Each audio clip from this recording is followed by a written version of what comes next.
Olá, amigos. Estamos iniciando nossa Economia e Desenvolvimento desta semana e de imediato vamos ao espaço Momento Empresarial. Meu mestre, Paulinho, como é que está a coisa? Tudo bem, tranquilo. Trabalhando sempre.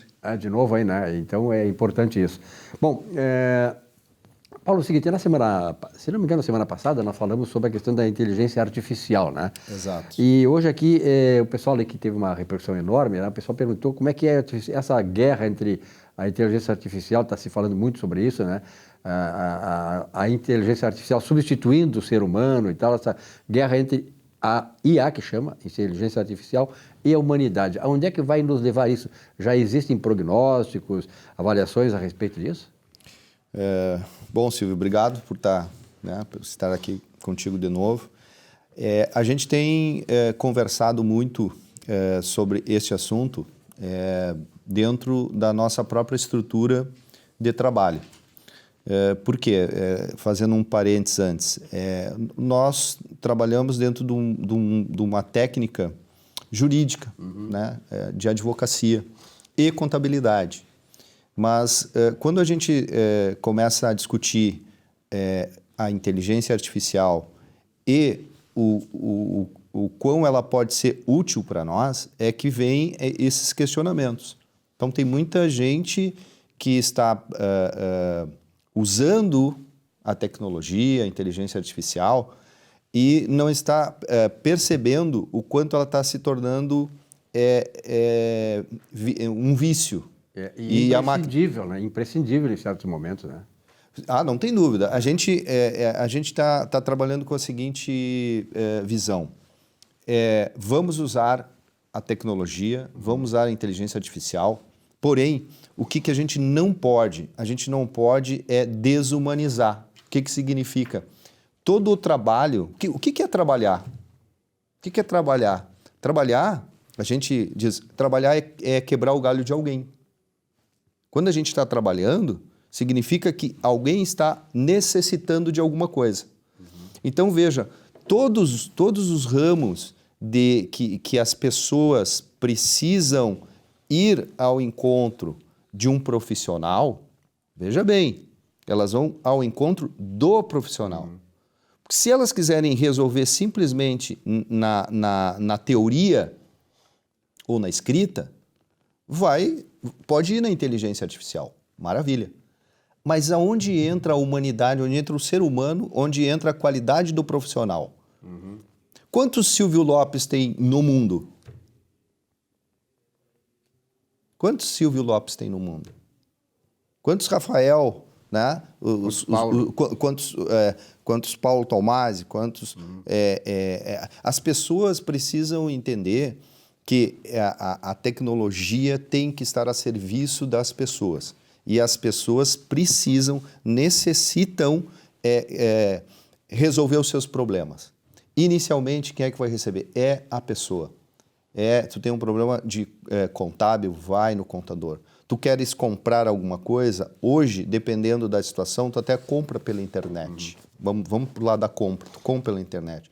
Mas tu quer algo mais específico, algo mais pessoal, tu vai ter... É importante tu ir na loja. E tu ir na loja, tu vai encontrar quem? O vendedor. E aquele vendedor, dependendo do atendimento dele, da forma como ele interage com aquele que tem uma necessidade, às vezes a pessoa vai lá para olhar e já sai com a compra. Por quê? Porque teve essa interação humana das pessoas, a necessidade sendo atendida por uma pessoa. E não há um risco de uma dominação da inteligência artificial sobre digamos assim, a inteligência natural do homem? Eu acredito que não. Claro que essa inteligência artificial, como nós comentamos a outra vez, ela é muito mais rápida, né, Silvio?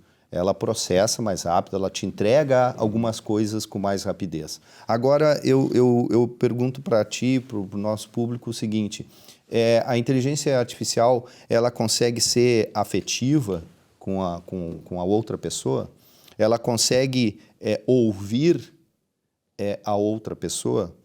Ela consegue, dentro daquilo, da necessidade da pessoa, e aí já vamos para o lado do profissional, o profissional que está do outro lado, Será que ele, entendendo a necessidade dessa pessoa, ele não pode oferecer um serviço que seja atrativo? E esse serviço que seja atrativo suprir a necessidade da pessoa? Né? Aí o que vai acontecer? Ele vai converter isso em negócio. O que é trabalho? É quebrar o galho de alguém. Só que o trabalho em si, no mundo que a gente vive, ainda a gente pode ter a expectativa de ganhar dinheiro. Ainda a gente pode ter a expectativa de ganhar dinheiro. E o ganhar dinheiro é o quê? É melhorar, né? em todos os aspectos principais da tua vida. Então, veja bem, a conversa entre as pessoas, elas fazem com que no trabalho, como a gente está, né, economia e desenvolvimento no mundo empresarial, que é o nosso foco, é o nosso tema. Claro. Aquele que presta um serviço não pode se desumanizar. Ele tem que oferecer àquele que busca a necessidade das características humanas, né? De ouvir, de entender, de apresentar dentro da sua técnica aquilo que pode ser melhor aproveitado pela outra pessoa, e a pessoa tem que comprar aquilo. O que é comprar aquele serviço? E o que é o trabalho? O trabalho é onde está o dinheiro? O dinheiro está no bolso do outro, quando tu está prestando um serviço. E o que tu tem que fazer? Tem que convencer e mostrar de uma forma técnica, de uma forma justa, de uma forma honesta, que tu pode fazer para aquela pessoa algo que vai melhorar a vida dele. Isso é serviço. E aí a gente vai para todas as áreas. Nessa área, por exemplo, o ramo jurídico, as pessoas têm problemas. A vida, né? A vida traz dificuldades e problemas. E que muitas das vezes eles precisam ser resolvidos, né, com uma terceira pessoa intermediando, né, fazendo um acordo, fazendo uma mediação, eventualmente fazendo um processo, ir para a via judicial. Então veja como isso, dentro de um escritório, no nosso caso, tem que ser atrativo. Tu tem que convencer a pessoa de que realmente tu pode ajudá-la, né, da forma técnica, da forma de confiança. Para resolver, né, os seus problemas. Para resolver os seus problemas. A maximização disso é produção, é satisfação do outro lado, né? É pelo menos tu conseguir organizar, quem sabe, a vida da pessoa. É uma interação produtiva para ambos os lados, né? Quem oferece e quem é, digamos assim, o alvo desta ação do trabalho. Sim, e tudo isso dentro dessa visão de trabalho.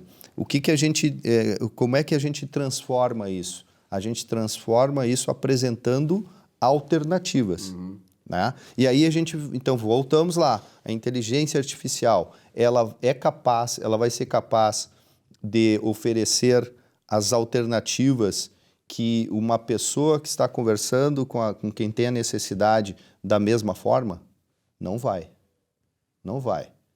Pode até dar um caminho, né, de uma resolução técnica ali, mais específica, mas a prestação de serviço, Silvio, ela tem que ser, muitas vezes, que nem diz, olho no olho, cara a cara, frente a frente. E hoje a gente pode até aproveitar, antigamente a gente pedia muito tempo em reuniões, em deslocamentos e tudo. Vamos aproveitar a inteligência artificial, vamos aproveitar, né, as formas de tu fazer reuniões virtuais, porque tu consegue... Esse é o futuro, eu acho, né? Esse é o futuro. Isso é importante. Já é o presente, vai ser o futuro cada vez mais. Isso, durante a pandemia, né, obrigou muitos setores, muitas áreas, e que hoje não estão voltando ao que era antigo. Estão aproveitando disso, né, tiraram as boas lições, né, do uso das ferramentas, do uso da internet, para que isso aconteça. Perfeito.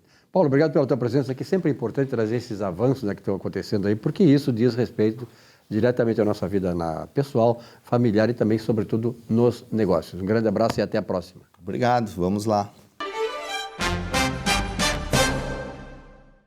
Olá, antes das reformas necessárias, o Brasil carece de uma, a mais fundamental de todas, a ética e moral. Sim, de nada adiantam leis, mesmo a Constituição, quando temos uma classe política sem a menor vergonha na cara para roubar a nação, ignorar as leis e ultrajar a boa-fé da população. Com propriedade, disse Thomas Jefferson, para quem é ético, as leis são desnecessárias. Para corruptos, as leis são inúteis. Nenhuma nação se tornou desenvolvida e seu povo próspero, suportando tão elevados níveis de corrupção como no Brasil. Num país em que a folha corrida policial recheada vale mais que um currículo, é porque já mergulhamos nas profundezas da destruição das mínimas condições de honradez e decência. Hoje temos a consciência da forma irresponsável como, desde lá atrás, deixamos de levar a sério a política e as ideologias. A conta salgada e devastadora chegou. Boa semana.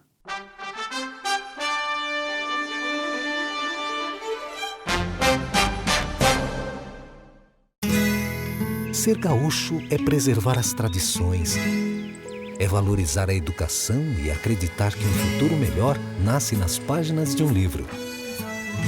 É nossa tradição trabalhar duro. Temos orgulho do suor que escorre do rosto. Ele reconforta a alma e sedimenta uma vida digna. É nossa tradição valorizar o passado para desenvolver o futuro. CMPC Celulose Rio Grandense. Desenvolvimento é a nossa tradição. Um show de humor gaúcho sem palavrão e com muita alegria e interatividade. Zurba Fagundes. Mais de 300 espetáculos no Rio Grande do Sul, Santa Catarina e Paraná, nos melhores palcos do Brasil. 2 vezes finalista no Festival da Mentira de Nova Brécia. Atração no Show do Tom. Programa Silvio Santos e Ana Hickman. Teatro, congressos, encontros, jantares, brigas de casal e bocas livres em geral. Zurba Fagundes. Diversão garantida ou seu mau humor de volta. Contrate esse artista gaúcho antes que ele morra de fome. Já pensou em ter o seu próprio canal de TV corporativa, exclusivo e impactante? Somos a solução para empresas que desejam modernizar seus processos de comunicação. Solução Mídia Digital, transformando a forma como você se comunica.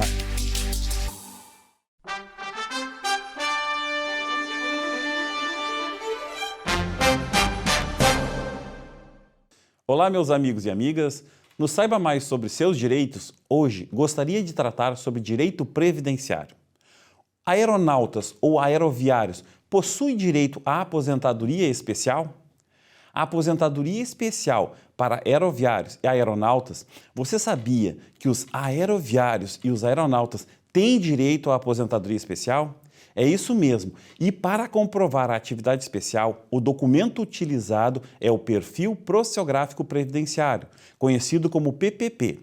O PPP é elaborado por um médico do trabalho ou engenheiro de segurança do trabalho, com base no LTCAT, que é o Laudo Técnico de Condições Ambientais do Trabalho.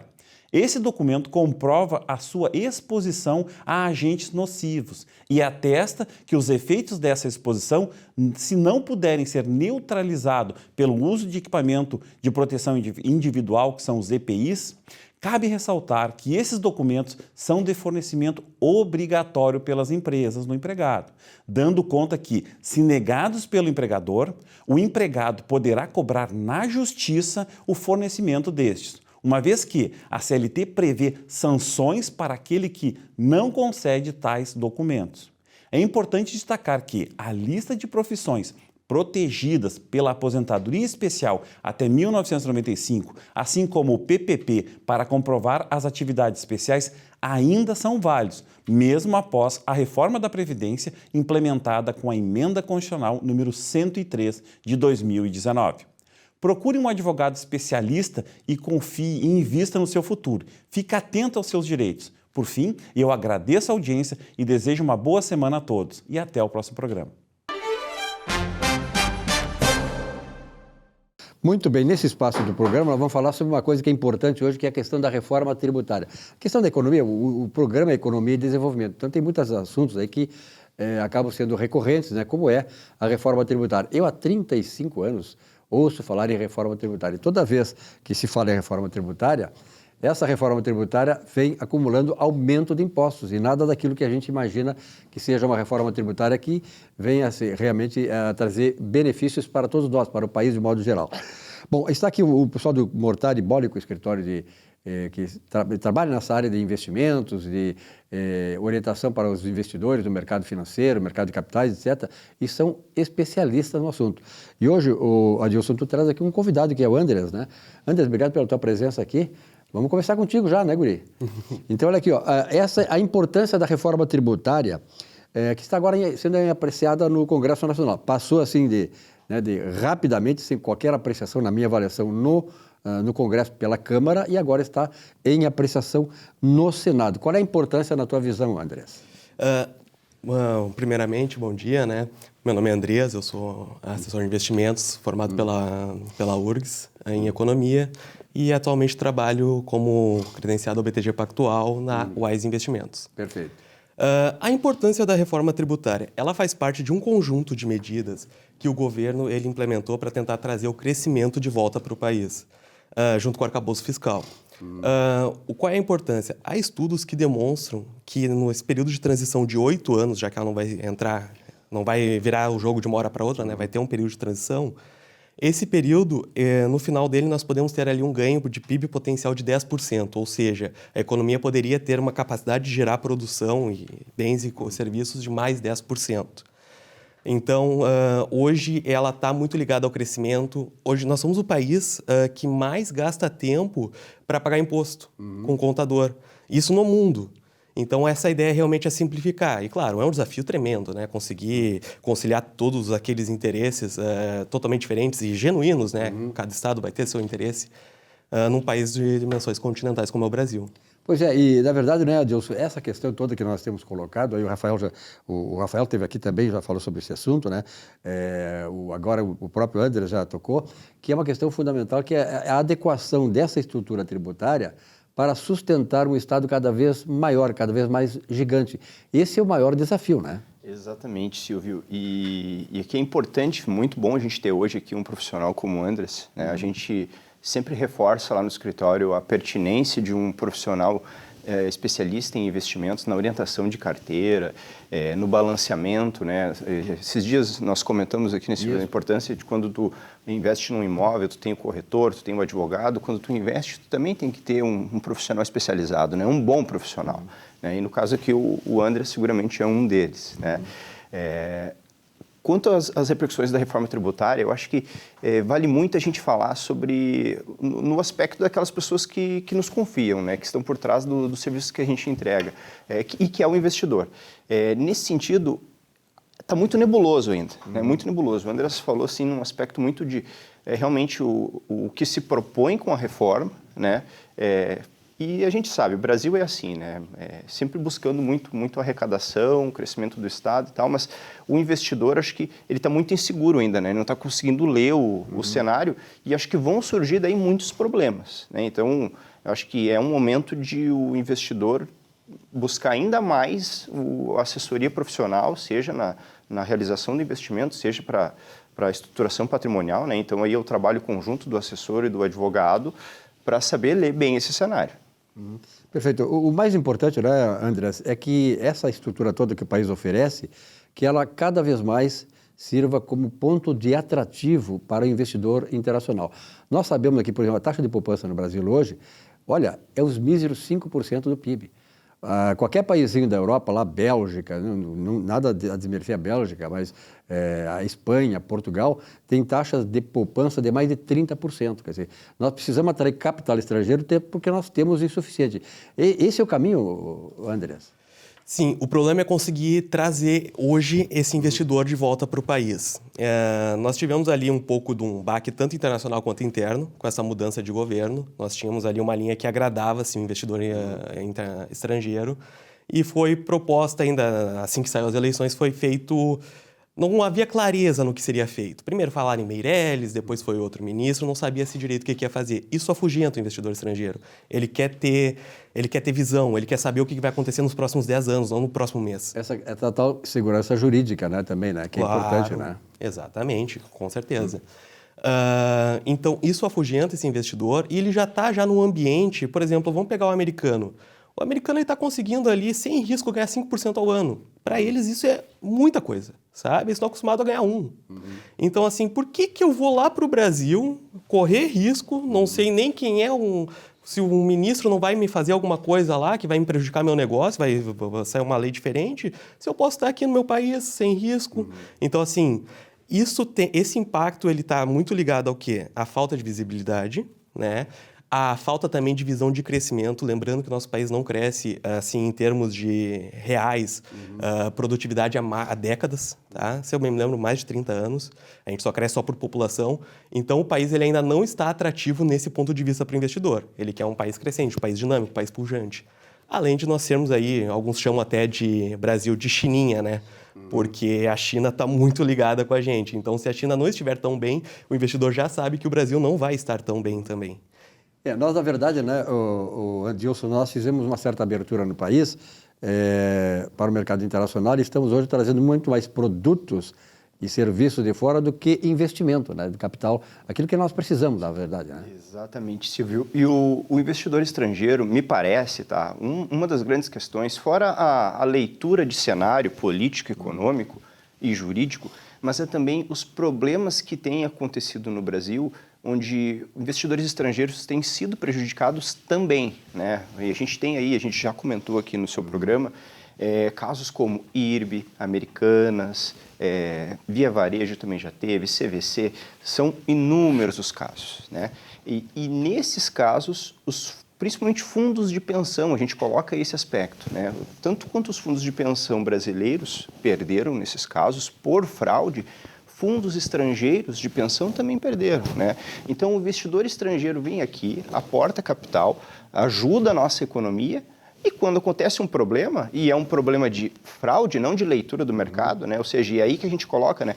Quando acontece um problema de depreciação patrimonial, porque o balanceamento da carteira não estava adequado, é uma coisa, o André sabe, vai do perfil do investidor. Agora, quando acontece uma fraude, como tem acontecido no nosso mercado, e o investidor estrangeiro não encontra respaldo, né? Por exemplo, o americano. O americano, quando acontece algum problema, se movimenta lá uma class action, e essa class action, ela se aplica para todos os investidores. Então, o Estado abraça esses investidores porque ele vê a importância do papel dele no mercado. Agora, aqui no Brasil não. Então, acho que a segurança jurídica que vocês falaram aí é um dos grandes pontos que tem a se enfrentar aí, e aí que entra o trabalho conjunto aí de todo esse rol de profissionais que atuam no mercado financeiro. Andrés, essa questão do mercado de capitais, que inclui aí a Bolsa de Valores, por exemplo, eu me lembro da história da Bolsa de Valores, lá na década de 70, quando eu comecei a fazer jornalismo e economia e tal, nós tínhamos a Bolsa do Extremo Sul aqui no Rio Grande do Sul, que acabou fechando e está se incorporando a outros mercados. Mas ela sempre foi muito também taxada de um mercado de especulação financeira. Então, se confundia a especulação financeira com investimento. Uhum. Mas hoje, nós já estamos um pouco mais amadurecidos, né, Adilson? E há já um amadurecimento do mercado. Papel fundamental da Bolsa de Valores? Gerar poupança, riqueza. Se tu for parar para pensar, o que tu prefere? Tu prefere ter um dinheiro guardado ou tu prefere ter uma empresa que está te gerando dinheiro mensalmente, semanalmente, né? Então, além de, é claro, dar mais... Quando uma empresa está na Bolsa, ela ganha uma visibilidade tão grande que, em teoria, é o que a gente tem de melhor. É a nata das empresas do Brasil, elas deveriam estar na Bolsa, ou estão. Então, assim... O mercado estar mais desenvolvido, isso é um sinal do mercado estar mais desenvolvido, é justamente tu ter um mercado de ações pujante, pessoas confiarem nas empresas, entende? E justamente no de encontro ali com o que o Adilson falou, esse tipo de caso de fraude, ele acaba não só prejudicando quem investiu, mas o mercado como um todo. Claro, porque isso vai contra o que a gente quer, né? Que é realmente evoluir. Abala a credibilidade do mercado. Exatamente. E tudo na vida, tudo é credibilidade, né? Quando tu perde a credibilidade como pessoa, tu já fica meio marginalizado. Tu imagina uma instituição tão poderosa e tão importante para o mercado como a Bolsa de Valores, os investidores, de modo geral, né, o Adilson, eles acabam também indo nessa onda. Tá? Então, é fundamental preservar as instituições. Andrés, obrigado pela tua presença, eu gostei da tua participação, né? Eu acho que o guri sabe das coisas, né, Tchê? Sabe das coisas. Adilson, obrigado aqui, o espaço da Mortari Bólico, sempre trazendo esses assuntos importantes, fundamentais, né, para nós, porque o que nós queremos? Nós queremos ter um país próspero e desenvolvido, ou desenvolvido e próspero. Isto passa por um mercado financeiro pujante, passa por estimular a poupança, que vai acabar gerando investimento. Quando tu deixa de consumir agora, tu poupa, e essa poupança vira o quê? Um investimento para novos negócios, para o barco acabar seguindo. Então, é importante essa visão. Obrigado, Adilson. Obrigado, Andrés. e esse espaço aí que a Mortari Bólico está trazendo neste programa. Toda semana vocês vão ter, então, esse espaço aí trazendo essas novidades e esclarecendo muitas pessoas sobre essa importância do mercado financeiro e as razões pelas quais nós temos que ajudar a fortalecer esse mercado, porque estaremos, afinal de contas, contribuindo para um Brasil melhor.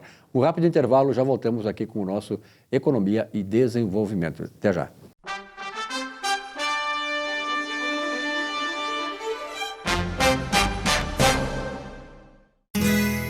Ser gaúcho é preservar as tradições, é valorizar a educação e acreditar que um futuro melhor nasce nas páginas de um livro. É nossa tradição trabalhar duro. Temos orgulho do suor que escorre do rosto. Ele reconforta a alma e sedimenta uma vida digna. É nossa tradição valorizar o passado para desenvolver o futuro. CMPC Celulose Rio Grandense. Desenvolvimento é a nossa tradição.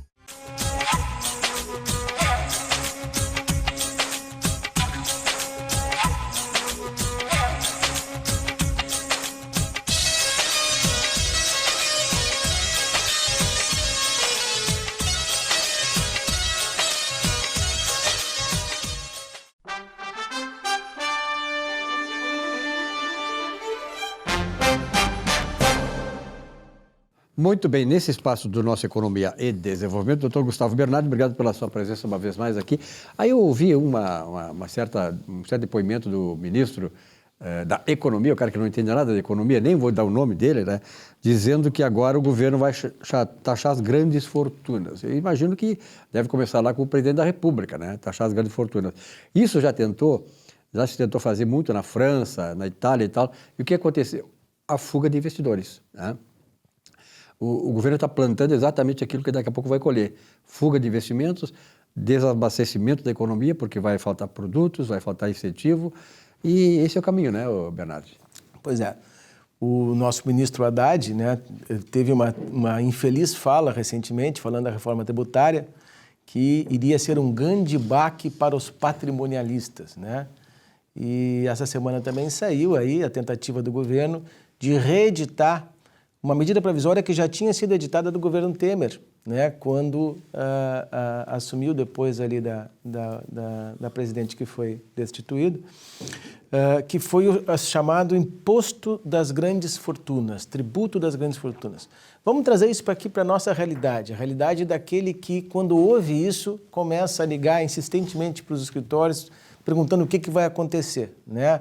Aquele camarada que não é um grande patrimonialista, mas que tem os seus imóveis de aluguel, que vive de renda de aluguel.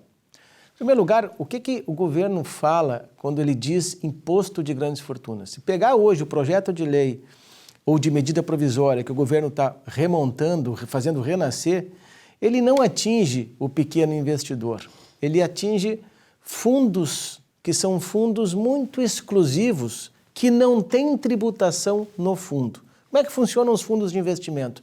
Tu tem uma tributação mensal lá, chamada Come-Cotas, né? São tributos que incidem sobre o rendimento desses fundos. Existem determinados fundos de cotas de altíssimo valor, né? Extremamente exclusivos, muito específicos, né? Que eles não pagam essa tributação. Então, eles são isentos, né? Não me pergunta por que há isenção. Daí é uma questão ideológica que a gente não vai entrar aqui, né? Mas esta é a realidade que está se trazendo aqui agora. E se tu for observar como houve isso lá atrás, foi uma medida provisória que foi publicada no governo Temer, mas que ela não conseguiu ser convalidada. Ela teve vigência por 90 dias, como toda medida provisória, mas depois o Congresso não convalidou, né? E ela caiu, e esse tributo caiu. Agora vamos trazer para a realidade que nós estamos vivendo agora, que é a reforma tributária e a tentativa de aumentar o tributo sobre patrimônio, né? Esta é uma realidade que a gente vive no Brasil há muitos anos. Obviamente, o governo que hoje está no poder, que tem esse viés ideológico de tributar essa parcela da população, vai novamente investir com relação a essa tributação. Então, o que as pessoas que vivem de um determinado patrimônio, que têm a sua vida decorrente de renda de aluguel. O gaúcho tem muito isso, Silvio, né? O gaúcho investe muito em patrimônio para ter uma renda decorrente desse patrimônio, né? E se preocupa em constituir patrimônio, né? Isso é natural, todo mundo tem que fazer isso. E você não pode penalizar isto, né? Isto não é não produzir renda, é o contrário, é produzir renda, porque a grande maioria desse patrimônio está alocada para empresas alugarem, constituírem lá os seus negócios, etc, etc. Qual é a recomendação que a gente dá e que a gente vem dando há bastante tempo? Já falamos outras vezes isso aqui no teu programa, né? Não dá mais para você que tem patrimônio pensar em manter esse patrimônio na sua pessoa física. Cada vez mais a União, o Estado, vai tributar a pessoa física, né? Por quê? Porque é a forma mais fácil de aumentar a tributação, de aumentar a arrecadação. Ele vai lá e tenta cada vez mais tributar a pessoa física. Há um movimento, não só no Brasil, né, mas o Brasil é o expoente da América Latina, mas um movimento mundial de tu cada vez mais tributar o patrimônio. Então a primeira dica é o seguinte, você não pode ter um patrimônio na pessoa física. E outra, e ter patrimônio na pessoa física e obter renda decorrente de aluguel na pessoa física é infinitamente mais caro do que transferir essa renda para uma pessoa jurídica. Então você tem que pensar em reorganizar a sua estrutura, reorganizar o seu patrimônio de uma forma a ter a menor tributação possível. E isso se inicia transferindo esse patrimônio para um organismo societário, para uma empresa que vai administrar esse patrimônio. É muito claro o movimento que a gente tem visto hoje, Silvio, e a gente está no início do governo que está posto aí, então a gente vai, durante todo o período desse governo, ter esse risco de ter o aumento sobre os rendimentos decorrentes de patrimônio. Então você tem que pensar em reorganizar o seu patrimônio. Uma outra questão muito importante é que também há um movimento para aumentar os impostos decorrentes da herança, do testamento, da sucessão. E esses impostos, que no Brasil hoje alcançam até 8%, tendem a ir até 20%, 30%, tem projetos de lei que elevam até 40%. Quando você reorganiza o seu patrimônio numa estrutura societária, você também pode fugir dessa tributação, organizando a sua sucessão, organizando... Fugir legalmente. Fugir legalmente. Isso tudo que eu estou falando aqui é para fazer legalmente. É importante salientar isso. Então você tem uma forma de também não apenas reduzir a sua carga tributária atual, né, pagando menos impostos sobre aquela renda decorrente do patrimônio, que não são baratos, né, e que vão ficar cada vez mais caros, cada vez maiores, mas você também consegue reorganizar a sua sucessão. E quando eu digo isso, eu estou falando também em harmonizar a família, né? Dá muita briga sobre patrimônio quando a gente fala em sucessão. Então você comece a pensar em reorganizar o seu patrimônio. Melhor forma, contrate um especialista, faça uma análise do seu patrimônio e melhore, qualifique a sua renda decorrente do patrimônio. Relaxa. Bernardo, obrigado pela tua presença. Até semana que vem. Um abraço. Muito bem. César Mota, obrigado pela tua presença aqui uma vez mais, meu guri.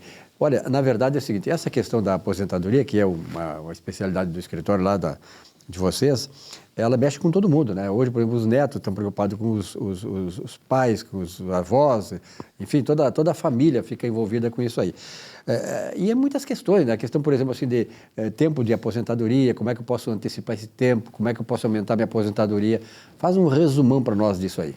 Perfeito, Silvio. Obrigado aí por mais um convite. Essa é uma das grandes dúvidas, né? A gente, quando atende o cliente lá no escritório, né, ele pergunta para nós, doutor, quais são as hipóteses que vão me possibilitar antecipar essa aposentadoria, né? Quais são os aspectos, né?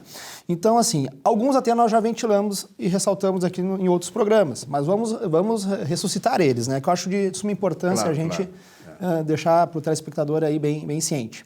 Primeiro deles, tempo de exército, é um tempo que antecipa, né? Muita gente tem dúvida, por incrível que pareça, se pode somar uma aposentadoria por tempo de contribuição ou por idade esse tempo de exército. Perfeitamente cabível, através do certificado, né? Aquele antigo até assinado a lápis, né? Que é possível também, é uma normativa do exército que permite esse tipo de assinatura, e a certidão ou a certidão de tempo de contribuição do exército, né? A certidão do exército para a averbação desse tempo junto ao INSS.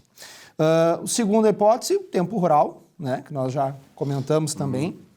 O tempo rural tem no seu aspecto peculiar, a possibilidade de somatório do tempo anterior aos 12 anos de idade, o tempo de infância, né? O STJ tem decisões, o nosso tribunal também aqui na região sul especial também tem decisões favoráveis, né? Alguns magistrados discutem essa possibilidade ainda, né? Mas, via de regra, está sendo postulado e tem hipótese de reconhecimento, inclusive na esfera administrativa, no Conselho de Recursos da Previdência Social. Então, temos um programa específico sobre isso, né, Silvio? Vale o pessoal rever o programa, que falou com maior detalhe a questão do rural, né? E quanto às provas e tudo mais, tem uma peculiaridade para a comprovação desse tempo rural, que pode ser somado como carência ou tempo de contribuição, tá?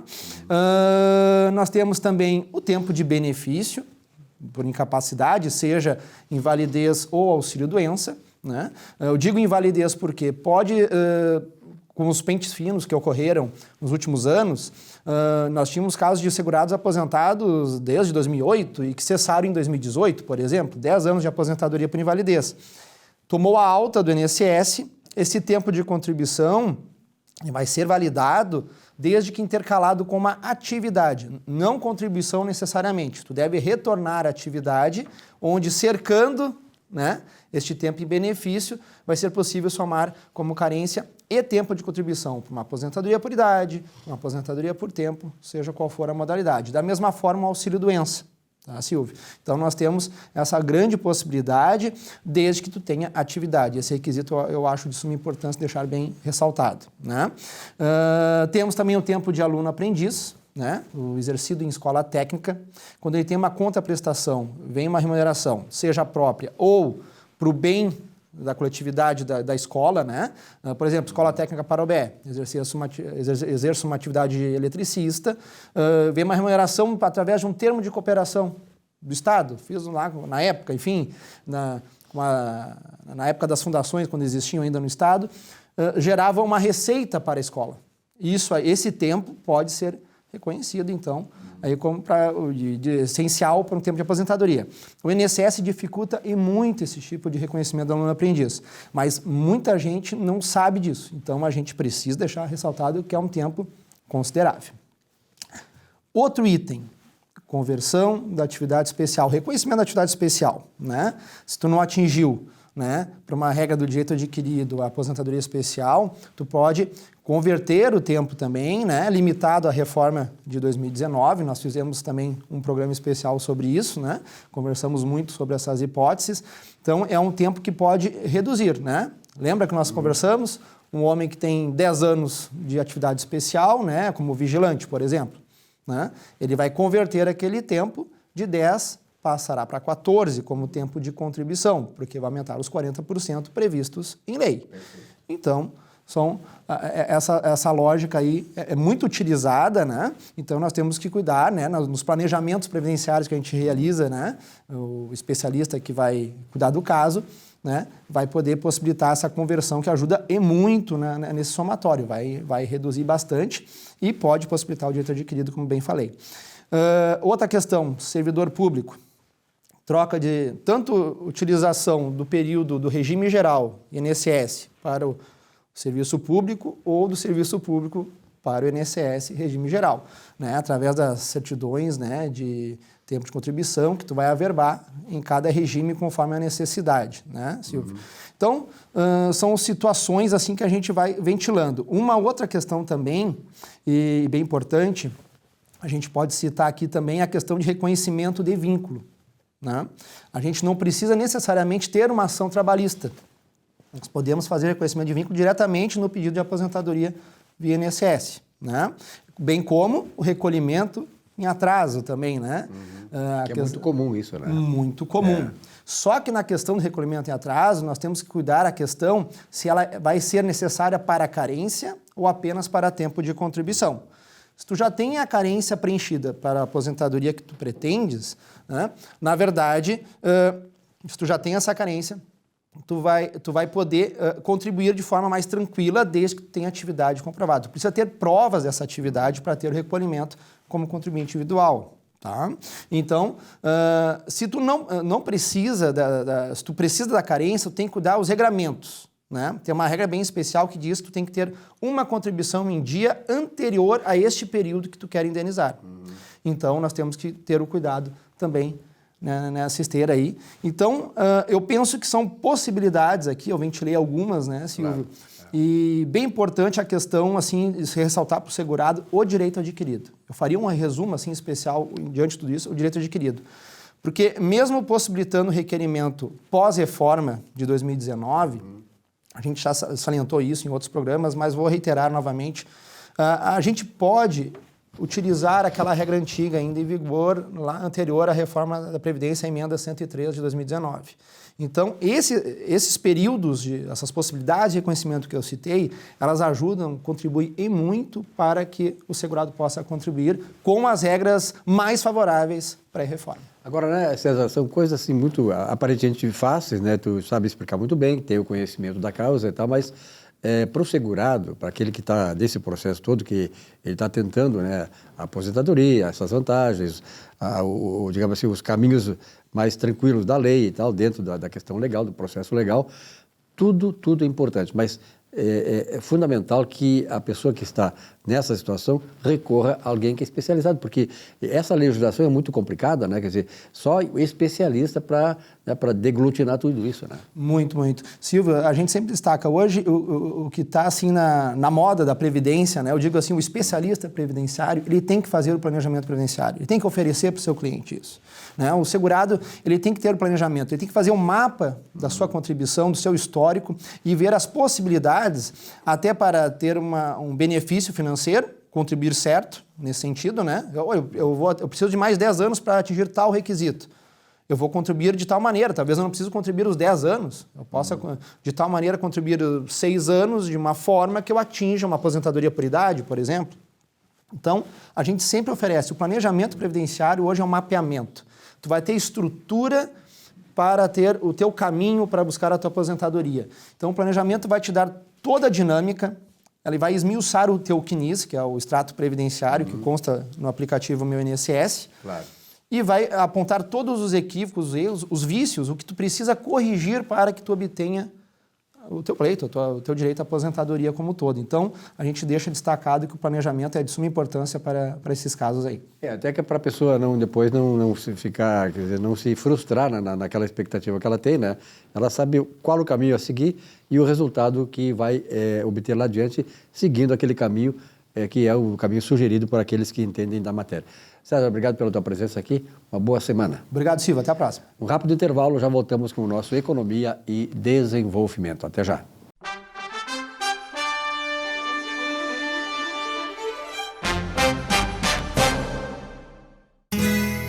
Ser gaúcho é preservar as tradições, é valorizar a educação e acreditar que um futuro melhor nasce nas páginas de um livro.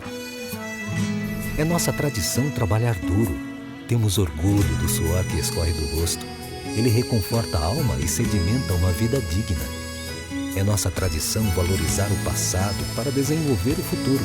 CMPC Celulose Rio Grandense. Desenvolvimento é a nossa tradição. Um show de humor gaúcho sem padrão e com muita alegria e interatividade. Zurba Fagundes. Mais de 300 espetáculos no Rio Grande do Sul, Santa Catarina e Paraná, nos melhores palcos do Brasil. 2 vezes finalista no Festival da Mentira de Nova Brécia. Atração no Show do Tom. Programa Silvio Santos e Ana Hickman. Teatro, congressos, encontros, jantares, brigas de casal e bocas livres em geral. Zurba Fagundes. Diversão garantida ou seu mau humor de volta. Contrate esse artista gaúcho antes que ele morra de fome. Já pensou em ter o seu próprio canal de TV corporativa, exclusivo e impactante? Somos a solução para empresas que desejam modernizar seus processos de comunicação. Solução Mídia Digital, transformando a forma como você se comunica.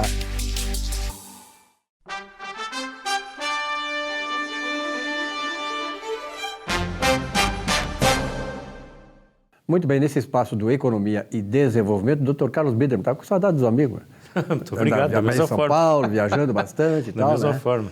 E o Grêmio aí agora dando alguma alegria também, né? O Grêmio sempre só nos dá alegria, né?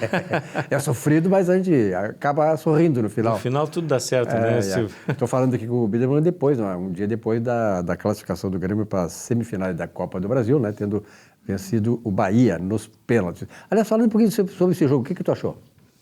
Eu acho que o Grêmio não foi bem, não consigo fazer uma avaliação muito precisa de por que as causas que levaram o Grêmio a ter um desempenho insatisfatório, especialmente no primeiro tempo. O time não conseguiu produzir aquilo que vinha produzindo. Se tivesse jogado como jogou, especialmente no primeiro tempo contra o Botafogo, teria ganho com alguma tranquilidade. Perdeu muito gol. No segundo tempo voltou um pouquinho melhor, tomou um gol que não podia ter tomado no final do primeiro tempo. Tive um pênalti que foi, enfim, uma situação importante ali no meados do metade final do primeiro tempo, não converteu. Isso deixou o time mais nervoso e, consequência disso, quem não faz leva. Essa é a regra básica do futebol, acabou tomando aquele gol. E no segundo tempo foi bem, perdeu muito gol, mas também o Bahia também teve algumas chances. Mas me preocupou muito o desempenho do Grêmio, que não foi o que poderia ter sido, pela diferença de qualidade entre os times. Acho que o Grêmio teria que ter vencido o jogo com alguma tranquilidade. E no fim foi sofrido como sempre, mas o resultado é o que importa e passamos nos pênaltis. O Grêmio, para mim, está tendo muita intensidade e pouca produtividade. Quer dizer, está tentando muito, mas fazendo pouco gol. Mas vamos falar um pouquinho agora sobre a economia. Nós estamos vendo aí que é um processo de redução da inflação, né? As taxas de juros se mantêm nos níveis que nós sabemos, 13,75 a taxa Selic. E eu acho que também muito tem a ver essa queda da inflação, né, o Bidemo, com a manutenção da taxa Selic em 13,75, ou não? Não tem dúvida disso. Todas as críticas que são feitas ao Banco Central e ao presidente Roberto Campos Neto são absolutamente infundadas, na minha opinião. Eu acho que a manutenção da taxa de juros nesse patamar é justamente o que teve a condição de reduzir a inflação, que é o mal maior que aflige, e nós passamos por isso, nós podemos falar disso, né? 80% ao mês, né? Até meados dos anos 90, que a gente via aquela inflação maluca, né? A gente sabe o que é aquilo e como aquilo afetava a sociedade como um todo, especialmente as classes menos favorecidas, pelo aumento de preços constantes que acontecia. Então, acho que a contenção da inflação é talvez a tarefa mais importante, vamos dizer assim, numa economia, e foi o que o Banco Central conseguiu fazer com a manutenção de taxas de juros elevadas, o que teve outras consequências também, vamos dizer assim, de atração de investimentos, manutenção de investimentos importantes em termos de redução, de manutenção de capitais no país. Então, acho que isso foi importante. Agora, com a redução da inflação e essa pequena deflação que aconteceu no mês de junho, aparentemente, eu acho que é hora de começar a reduzir a taxa de juros paulatinamente e moderadamente para que possa, enfim, se retomar aí o processo da economia, evoluir. A questão da inadimplência está muito alta, isso é também uma consequência da taxa de juros elevada, mas a redução da taxa de juros vai ajudar também a evolução a retomada da economia, que eu acho que é importante nesse momento. Tu falaste aí a questão da atração de investimentos. Não apenas estimular investimento interno, mas os investimentos externos aportarem aqui no Brasil. Claro que isso depende também do chamado ambiente econômico. Nós estamos aí num ambiente econômico de incertezas ainda e, sobretudo, a partir da apresentação dessa chamada reforma tributária, está no Congresso Nacional, foi aprovada na Câmara, vai para o Senado e tal. Como é que tu está vendo esse ambiente todo aí com essa proposta de reforma tributária? Acho que tem dois temas que tu coloca nessa tua pergunta que eu acho que eu posso tratar ele diferentemente. Quer dizer, a questão da atração de investimentos. Eu estive agora recentemente lá fora, eu estou no Conselho de Administração da Copel, até não posso falar muito disso por todas as restrições que existem, mas o que é público dá para dizer. E a gente está lá no processo de transformação da companhia no corporation, né, que vai ser um processo talvez o maior, vamos dizer assim, evento no mercado de capitais brasileiros desse ano. Está previsto agora no final de julho, começo de agosto, então o processo está praticamente pronto. Então, tudo se espera que vai acontecer. E os investidores lá fora muito interessados também no Brasil, olhando o Copel como um papel de muito interesse para todos eles, porém ainda com expectativas em relação ao que vai acontecer no Brasil, né? Então, teve um sujeito lá que disse, está todo mundo aqui na janelinha olhando, né? Mas ninguém pulou a janela ainda, tá certo? Ninguém atravessou a porta. Então, existe essa expectativa e eu acho que esse lançamento da Copel, que está previsto agora para os primeiros dias de agosto, vai ser um passo marcante na economia brasileira, a privatização de uma companhia, talvez não, a melhor companhia energética ainda do Estado no Brasil, num processo de transformação que não vai ser uma venda pura e simples, mas uma transformação em corporação, o que significa capital pulverizado, onde nenhum acionista vai poder ter mais de cerca de 15%, então vai ser um modelo diferente. A gente até brincava lá que é o modelo Renner, né, que foi que a Renner fez, quando a JCPenney resolveu vender a Renner no mercado de capitais e transformou a companhia numa corporação e que deu muito certo, né? Então, a gente pretende fazer isso. É um modelo adotado pela Eletrobras. A gente já tinha tomado a decisão de fazer isso antes da Eletrobras fazer, mas enfim, a Eletrobras fez antes, mas a gente está copiando também algumas coisas que a Eletrobras fez e que deu muito certo. Então, essa é uma situação. Em relação à reforma tributária, Silvio, eu tenho grande preocupação, não só pelo assodamento com que foi aprovada essa reforma tributária, mas pela forma como ela foi feita. Ela simplifica. No conceito que está lá colocado, né, Silvio? Importante a simplificação, redução do custo de transação, custo enfim, todo o custo de preparação, cálculo de impostos, toda essa complexidade que existe no Brasil. Eu acho que esse conceito é importante. Não sei se isso vai acontecer, porque toda a reforma, todo o arcabouço da reforma, agora o arcabouço está na moda, o arcabouço da reforma está lá colocado, mas tem muita coisa que vai ser definida em legislações subsequentes. E toda essa definição posterior em termos de regulamentos, legislações subsequentes, podem transformar o que era simples em algo muito complexo, o que provavelmente vai acontecer. Então, não acredito muito na simplificação do processo, bem que esse conceito é válido e importante. Agora, o que todos nós sabemos e que eu tenho certeza que a carga tributária vai aumentar praticamente para todos os setores da economia brasileira. Muito poucos setores vão ser, entre aspas, beneficiados. Então, a sociedade vai pagar mais, as alíquotas vão ser muito altas e tem outra preocupação enorme em relação a essa reforma tributária, que é a criação de um soviete, né? Que, na verdade, é aquele conselho que vai definir as alíquotas do tal do IBS, se é que vai ser esse o nome a ser usado. É um conselho que vai certamente jogar as alíquotas lá para cima. Então, é um conselho de pessoas que vai ter essa capacidade de definir alíquotas que, de uma forma, vamos dizer assim, absolutamente autoritária, antidemocrática, e é basicamente um soviético que vai fazer isso. Então, nós vamos estar sujeitos a um conselho que sabe-se lá como vai ser composto, a gente sabe mais ou menos, está escrito lá, sei lá se vai ser seguido ou não, que eu acho extremamente perigoso que isso venha acontecer, transferir para essas pessoas essa responsabilidade, que não vai estar definida em lei, vai estar nessas pessoas essa possibilidade. Não se viu ainda o que vem em termos de renda, e está se falando em imposto patrimônio. Imposto patrimônio eu acho muito ruim se vier, porque ele se o Brasil, a gente falava há pouco em atração de investimento, retenção de capital, imposto ao patrimônio é exatamente o contrário, é fuga de capital, vamos dizer assim, um estímulo à não capitalização, à não poupança, tá certo? O que é péssimo, né? Então, o que vem em termos de imposto de renda, eu acho muito ruim. Acho que se vier qualquer tipo de tributação sobre dividendo também é péssimo. O Brasil já tributa dividendo, porque já tributa o resultado da empresa. Tributar dividendo seria uma bitributação.